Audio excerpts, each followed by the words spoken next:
And I tell you what, as far as protests go on the Victorian Parliament, this is a good show. This is a strong showing, and I've got to thank our community from the Border District coming down here to Melbourne, giving up their time, their jobs, because this issue is so bloody important.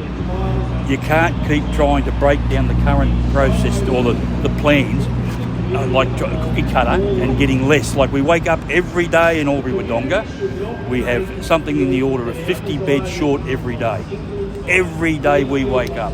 So that means people in our community are not getting the surgery they need. We don't have as many ambulances on the border with two state jurisdictions as what they do in Melbourne. But when you see every ambulance in Albury and Wodonga ramped up at the hospital waiting to unload patients for either critical care or whatever it is they need, is that there is a here and now.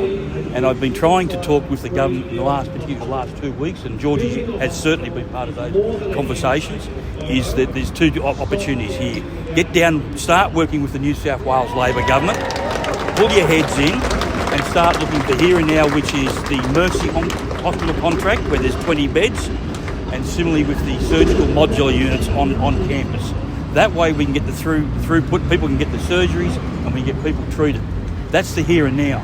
We've got another 10 years of construction on a brownfield site, which is not going to meet the requirements of a growing regional city. A hospital that's already bigger than the Geelong Hospital. So what we need now is for the governments to realise, and with the federal government that has now realised that both New South Wales and Victoria have got an extra $1 billion each, effectively meaning that they've got more money and they should be spending it on regional centres like the Albury Wodonga Health Service.